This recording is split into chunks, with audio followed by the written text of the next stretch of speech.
Hola, buenos días, hermanos. Que Dios les bendiga. Espero que estén bien. Empezamos la semana de la mejor manera que se podía empezar, en la casa del Señor. Así que vamos a la palabra. Hemos podido alabarlo, adorarlo. Hemos podido una vez más recordar en nuestro corazón la venida del Señor. Cuánto le debemos a cambio de lo que nosotros pudimos hacer, que es absolutamente nada. Todo se lo debemos a Él. Voy a compartir con ustedes un texto bíblico que es uno de lo que más me siento identificado en la Biblia, y ya van a ver por qué. Yo creo que muchos que la pasamos complicado antes de conocer al Señor, nos sentimos identificados. Pero ustedes saben que las personas que son aficionadas al fútbol estuvieron pendientes del Mundial del 2022 en Qatar, ¿no es cierto? Especialmente los argentinos, que somos tan futboleros, ¿no? Estuvimos ahí siguiendo los partidos, la selección, por la televisión, por las informaciones. ¿Por qué?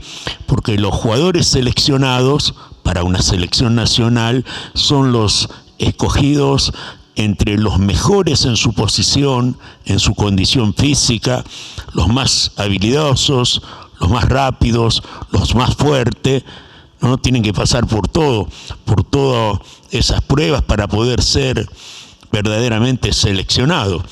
Siempre los primeros en ser seleccionados son los mejores, y así en todos los deportes, ¿Por qué? Porque todos quieren tener para su selección lo máximo, quieren tener lo mejor en su equipo, ¿verdad? Todos los directores técnicos lo que buscan es justamente eso.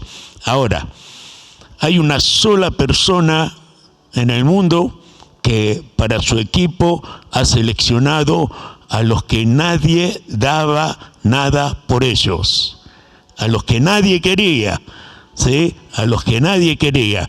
Nadie pagaba ni un peso por ellos, nadie los tenía en cuenta, no eran valorados por nadie. Uno dice, ¿quién va a elegir para su selección un equipo así, no es cierto?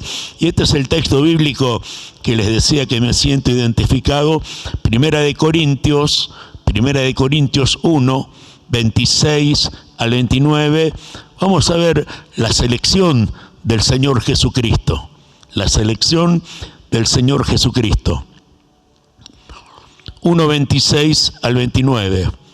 Pues mirad, hermanos, vuestra vocación, que no son muchos los sabios según la carne, ni muchos poderosos, ni muchos nobles, sino que lo necio del mundo escogió Dios para avergonzar a los sabios, y lo débil del mundo escogió Dios para avergonzar a lo fuerte, y lo vil del mundo y lo menospreciado escogió Dios, y lo que no es para deshacer lo que es, a fin de que nadie se jacte en su presencia. ¿A quién escogió Dios?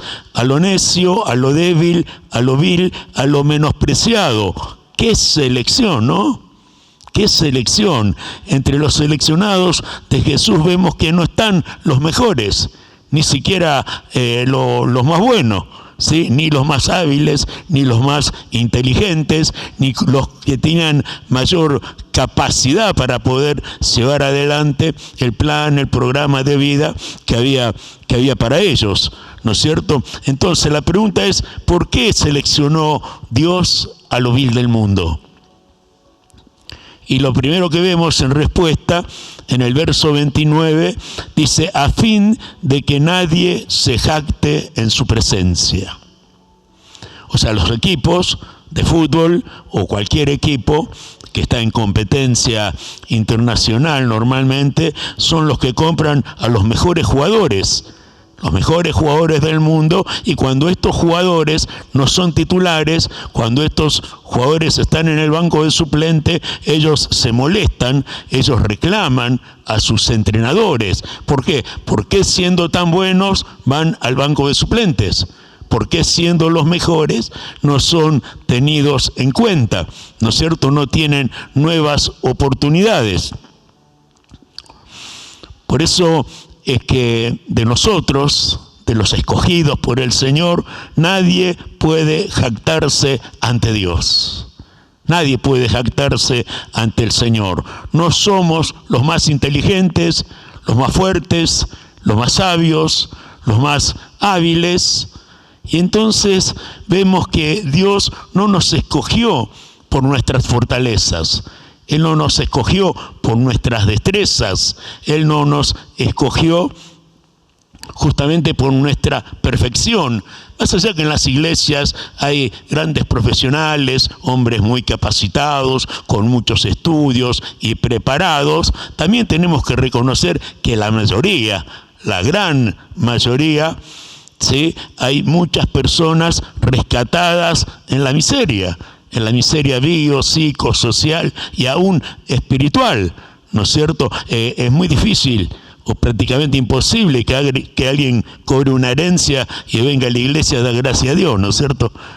Que alguien sea millonario, o sea, siempre cuando uno viene a una iglesia es porque está en crisis, es porque está enfermo, es porque hay problemas con el cónyuge, con los hijos, no hay trabajo, hay endeudamiento, hay terribles situaciones que podemos estar viviendo. O sea, hay personas con sus vidas destruidas, hay personas enfermas, en crisis, en adicciones, muchas personas que viven en la calle, sin trabajo.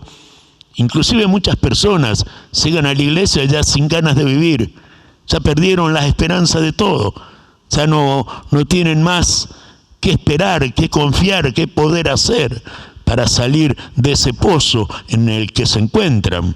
Por eso es que Dios quiere que nosotros vivamos agradecidos por haber sido escogidos. Y vaya si no tenemos que ser agradecidos, ¿verdad? ¿Por qué?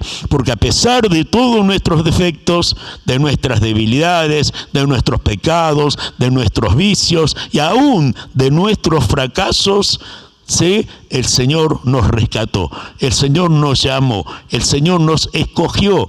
¿Por qué? Porque Él tenía un propósito maravilloso para cada uno de nosotros. Por eso es tan importante siempre recordar de dónde nos sacó el Señor. Eso es algo que un cristiano nunca debe pasar por alto, ¿sí? Si bien en la Biblia hay textos que dice olvidando ciertamente lo que queda atrás, dice Filipenses 3:13, me extiendo a la meta, al premio, al supremo llamamiento de Dios en Cristo Jesús, ¿no es cierto? Olvidándome lo que queda atrás, pero no puedo olvidarme de dónde me sacó el Señor. ¿Cómo vivía antes de conocer al Señor? ¿Cuál era nuestra manera de pensar, de interpretar la vida? Lo orgulloso que éramos, la cosmovisión que teníamos del mundo. Muchos vivíamos en idolatría, perdidos, sin Dios y sin esperanza en el mundo. Éramos autosuficientes, egoístas, rencorosos, ventajistas, avaros. Muchos, no digo todos, pero muchos llevamos una vida de esa naturaleza, una vida realmente miserable, por decirlo de alguna manera. Ustedes saben, yo les he contado brevemente situaciones que yo pasé antes de conocer al Señor, en los vicios, en las drogas, en la calle y tantas cosas. Y usted sabe que, por ejemplo, para dar un solo ejemplo, ¿sí?, si hay una habilidad que precisamente no es de Dios, que tienen las personas que andan en la calle y que a lo mejor tienen vicios, ¿sí?, es ser mentirosos. Porque no hay forma de sobrevivir sin la mentira, sin el engaño, sin la manipulación. Yo recuerdo que llegué a la iglesia a la avenida San Martín, allá en Filadelfia, y como al mes, ¿no?, en una prédica, el pastor José María predicaba, y me acuerdo que leyó, yo estaba sentado quietito, y él leyó San Juan 8:44, que dice que el diablo es mentiroso y padre de mentira. ¡Oh! parece que me pegó con un palo en la cabeza, ¿no? Claro, yo lo primero que pensé para mí adentro, ¿no? Digo, si el diablo es padre de mentira, yo soy un hijo del diablo. Claro, pues yo andaba por la calle y veía gente y no tenía ni que pensar lo que iba a mentir. Fluía, viste, los demonios se hacían una fiesta. Claro, es natural, ¿no? Es sabida. A mí me dolió tanto al escuchar eso, pero me quedó tan arraigada esa palabra en lo profundo de mi corazón, que recuerdo que anduve toda la semana, todavía seguí viviendo un tiempo en la calle, pero cada vez que iba caminando y me iba a encontrar con alguien, o iba a cruzar a alguien, enseguida me venía, ¿qué vas a decir? ¿Qué vas a pedir? ¿Qué vas a mentir? Me callaba la boca. Me callaba la boca. Miren Dios cómo hace. Es impresionante cómo Dios va tratando con nuestras vidas para cambiarnos. Para cambiarnos, ya no somos lo que fuimos. Sí tenemos defectos, sí tenemos fallas, sí tenemos debilidades, sí podemos tropezar, sí podemos caer. El que se cree estar firme, mire que no caiga, dice la palabra, sí. Pero la gran diferencia es que cuando un cristiano cae, no se queda postrado. Porque 7 veces cae el justo y será levantado. El Señor lo vuelve a levantar, lo vuelve a rescatar, porque lo llamó con un propósito. No lo llamó para abandonarlo, ¿entienden? Entonces, nosotros podemos ver a través de los testimonios de cada uno de ustedes, seguramente podría contarnos que solo Dios pudo cambiarlos. Solo Dios puede cambiar al hombre. Solo Dios puede cambiar al ser humano. Salmo 19:7 dice, la ley de Jehová es perfecta, que convierte el alma.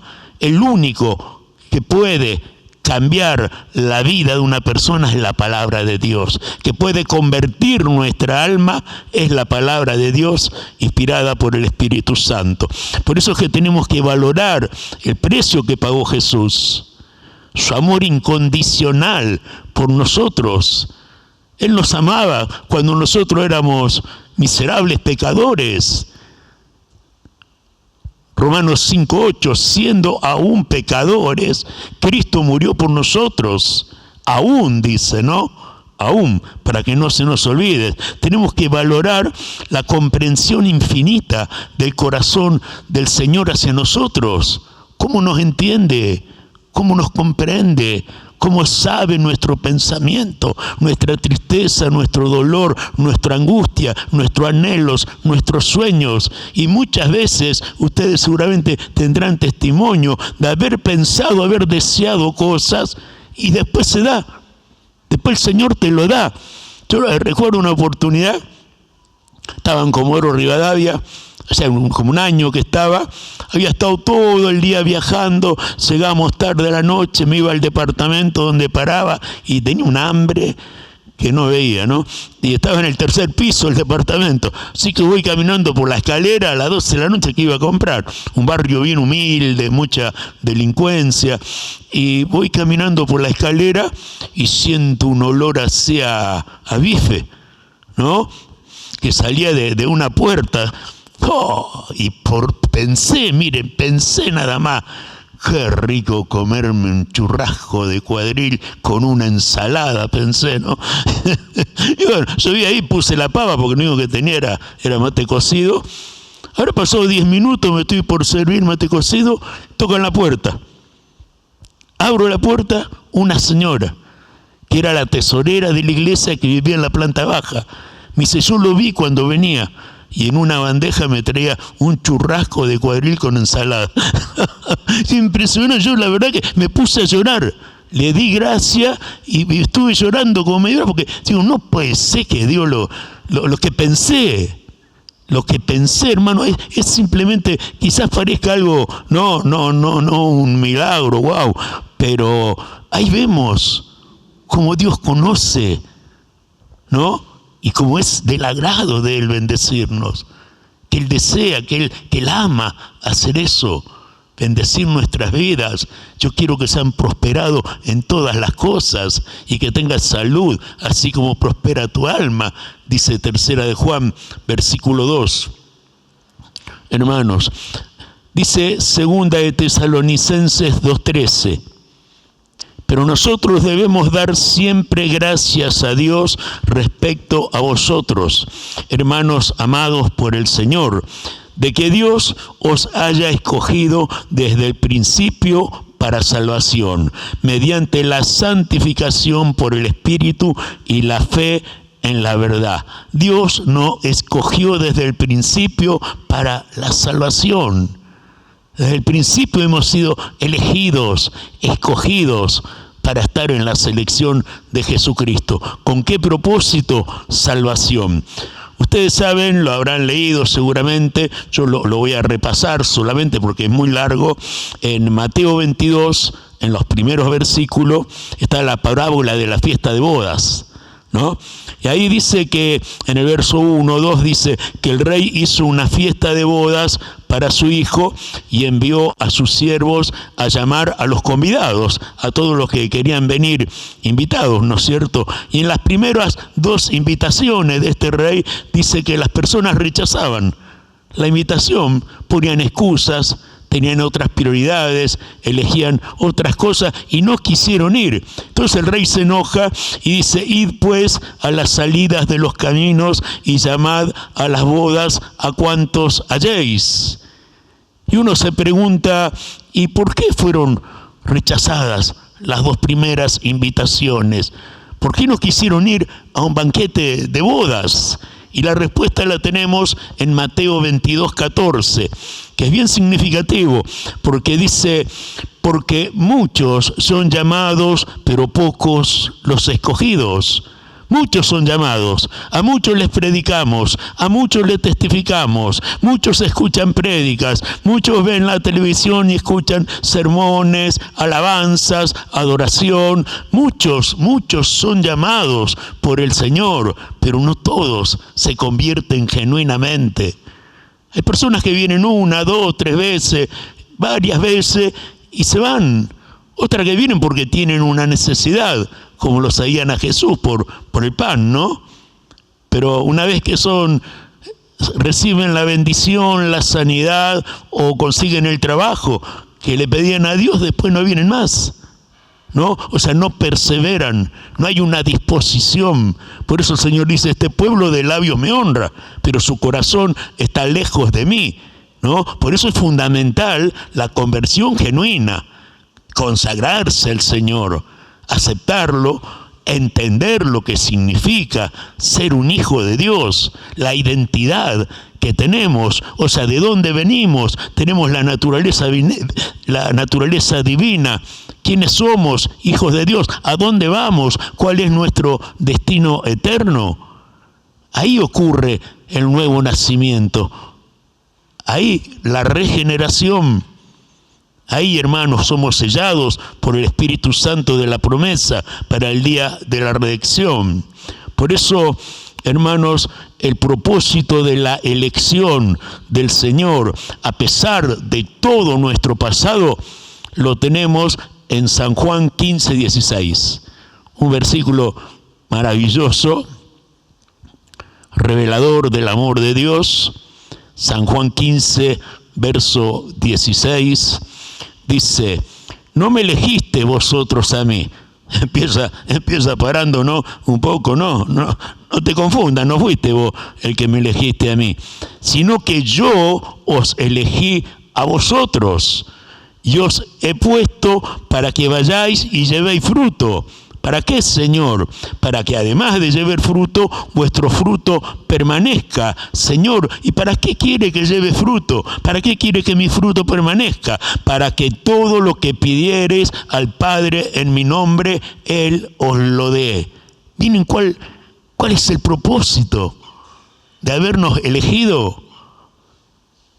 Sí, que llevemos fruto, que nuestro fruto permanezca, pero la finalidad absoluta es para que todo lo que usted le pida a Él, Él se lo dé. El Padre se glorifique en Él. Ese es el amor de Dios. Todo lo que nos da es por amor incondicionalmente. Ahora, ¿Por qué seleccionó Dios a lo vil del mundo? Vimos que lo primero en el verso 29, a fin de que nadie se jacte en su presencia. Lo segundo, para que nos gloriemos solamente en el Señor. Dice 1 Corintios 1, después de lo que hemos leído al principio, 1:30-31, dice, más por Él estáis vosotros en Cristo Jesús, el cual nos ha sido hecho por Dios sabiduría, justificación, santificación y redención, para que, como está escrito, el que se gloría, gloríese en el Señor. Si hay algo de que podemos gloriarnos, es en el Señor. ¿Y qué somos en Cristo? Sabiduría, dice. O sea, la verdadera sabiduría no tiene nada que ver con ser inteligentes. La sabiduría de Dios es recibida solamente a través de la persona de Jesucristo. Solamente por el Señor. ¿Qué más? Justificación, o sea, las obras justas del Señor y el carácter del Señor nos son imputados a nosotros, por eso somos justos. Santificación, nosotros no crecemos en santificación por enfocarnos en nosotros mismos, sino en el Señor. Y por último, dice el verso 31, redención. La palabra redención, del griego la palabra apolutrosis, significa pago completo por la libertad de un esclavo y devuelto a su estado original. Eso es lo que Cristo hizo por nosotros. Él pagó de manera completa, Él canceló, Él nos liberó, no le debemos nada a nadie, ya somos libres, verdaderamente libres por el Señor. Y termina el versículo, el que se gloría, que se gloríe en el Señor. Y esto lo remarca, de alguna manera, que el que se gloría en el Señor. ¿Por qué? Porque muchas veces a nosotros nos encanta exaltar nuestro ego, ¿no? Nuestro yo, contándoles a todos las cosas que tenemos, las cosas que somos, lo que hemos logrado, el esfuerzo que hicimos, la capacidad que tenemos, y caemos en la egolatría, ¿no es cierto? Es decir, en la adoración del yo. Y el Señor no nos ha elegido para que nos gloriemos en cualquier cosa que no sea Él. Ese no es el propósito. El Señor nos escogió para que nos gloriemos en lo que Él nos dio, que es su Espíritu Santo. El Señor nos permitió alcanzar su gracia, su favor inmerecido. En eso debemos gloriarnos, ¿sí? En lo que Él hizo por nosotros, nos hizo sus hijos, y en lo que Él nos permite aprender, su palabra. Esos son motivos justamente para glorificarse, para dar gracias, para aceptar el amor incondicional de Dios. Jeremías 9, 23 y 24. Jeremías 9, 23 y 24. Dice, así dijo Jehová, no se alabe el sabio en su sabiduría, ni en su valentía se alabe el valiente, ni el rico se alabe en sus riquezas. Acá viene, mas alábese en esto el que se hubiere de alabar, en entenderme y conocerme. Si hay algo que podemos alabarnos de nosotros, es conocer a Dios, en estudiar su palabra, en conocer profundamente cómo es Dios, qué quiere Dios, qué hace Dios, qué solicita de nosotros, qué podemos hacer y nos va a ir mal, y qué vamos a hacer y vamos a ser bendecidos. Todo eso lo encontramos en la Biblia. Conocer verdaderamente a Dios. Es interesante toda la segunda carta de Pedro. Todo el capítulo 2 habla de los falsos maestros y los falsos profetas. El capítulo 3 habla de la venida del Señor, y termina la carta el apóstol Pedro diciendo, antes bien creced en la gracia y el conocimiento de nuestro Señor Jesucristo.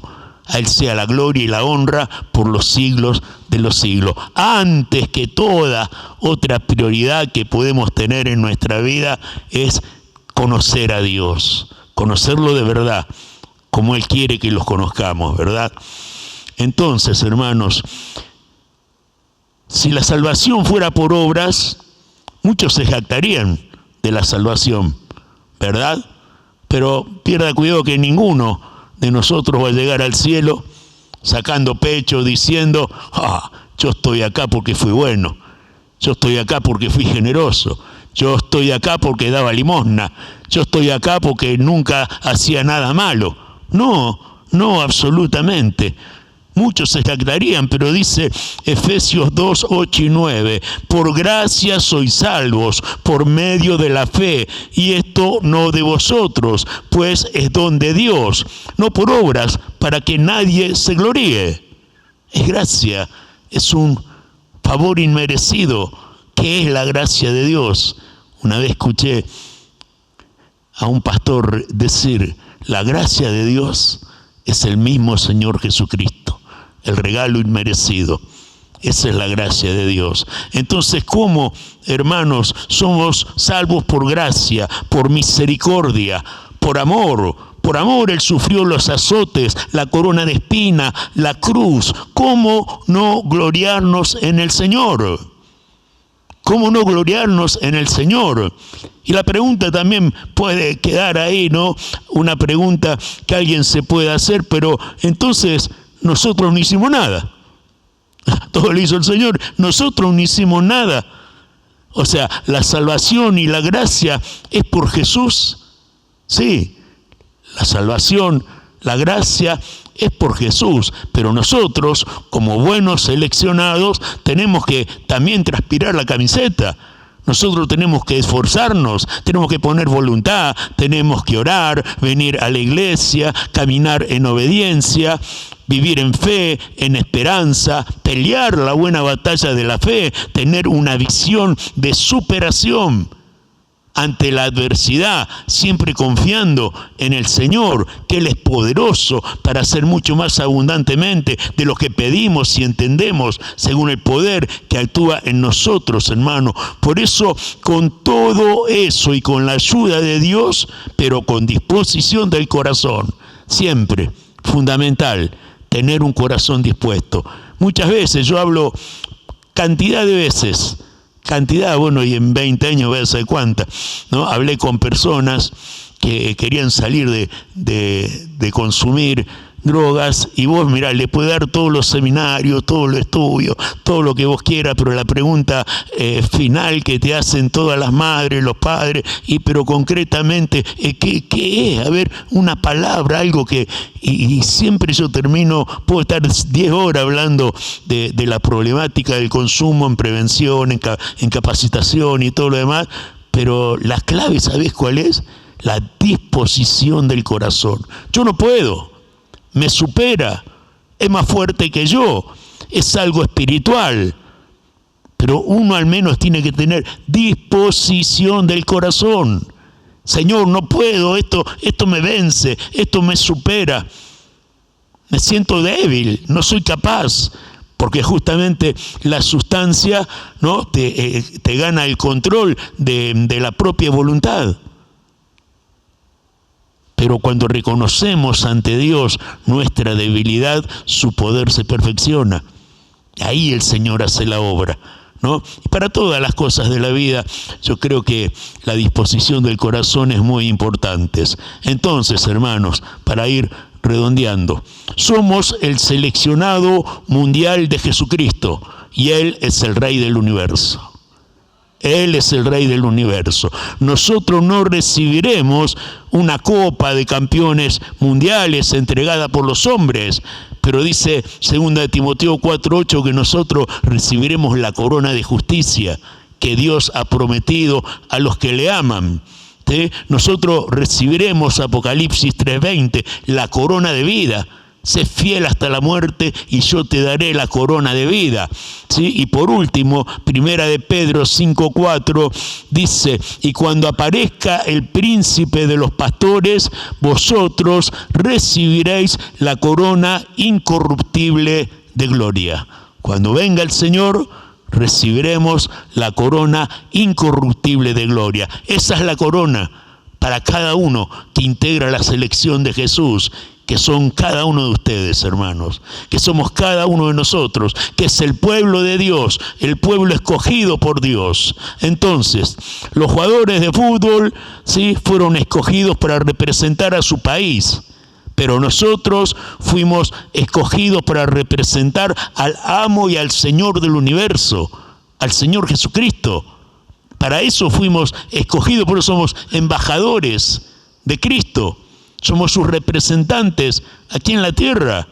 ¿Se dan cuenta? Es maravilloso, hermano. Entonces, si somos los escogidos, si somos los elegidos, si somos los seleccionados del Señor, tranquilamente podemos decir lo que dijo el apóstol Pablo en Romanos 8:31. ¿Qué pues diremos a esto? Si Dios es por nosotros, ¿quién contra nosotros? El que no escatimó ni a su propio Hijo, sino que lo entregó por todos nosotros, ¿cómo no nos dará también con Él todas las cosas? Hay una seguridad, hay una garantía en la palabra de Dios. Si entregó a su Hijo, ¿cómo te va a negar lo que realmente estás necesitando? A pesar, entonces, de dónde Él nos rescató, de cómo era nuestra vida, de todo el proceso de lo que Él hizo en nosotros, que Él nos eligió y no nosotros a Él, para que vayamos, llevemos fruto, nuestro fruto permanezca, para que todo lo que a Él le pidamos, todo Él nos dé, para que el Padre se glorifique en el Hijo. Amén. Pongámonos de pie, así damos gracias a Dios.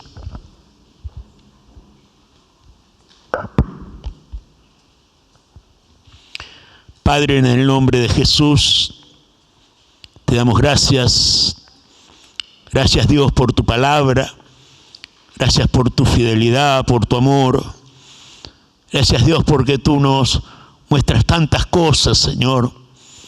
Hoy hemos repasado un poco, Dios mío, de dónde nos sacaste. Algo que nunca debemos olvidar, Señor, para ser agradecidos. Gracias por habernos rescatado, Padre. Haber sido lo más vil, lo más menospreciado. Dios mío, poder sentarnos en lugares celestiales con Cristo Jesús. Ser reyes y sacerdotes para ti, Señor. Ser tu pueblo,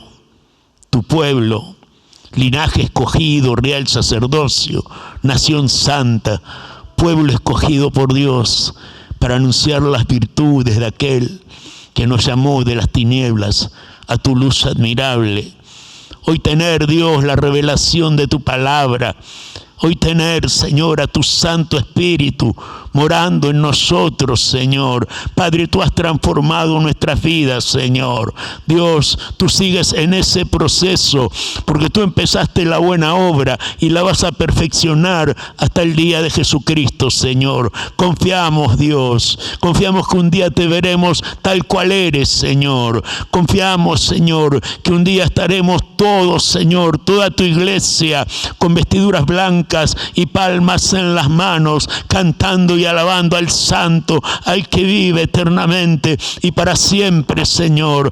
Padre, gracias, los redimidos, los llamados, los escogidos, tu pueblo, Señor, tu pueblo, Padre. Por eso te alabamos, te adoramos, te bendecimos y honramos tu nombre en este día, Señor. Oramos también como iglesia, Padre, para que tú bendigas la vida de cada oyente, de cada hermano que está presente, a los que no han podido venir, Señor. Padre, que tú suplas cada necesidad, Señor.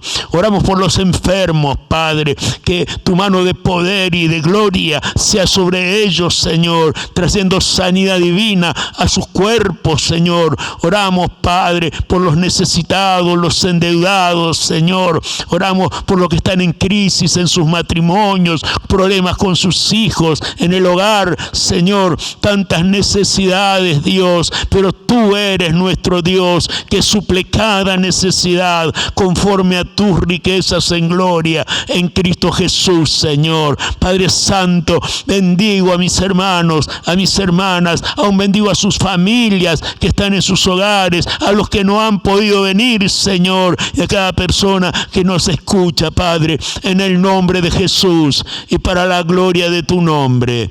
Amén.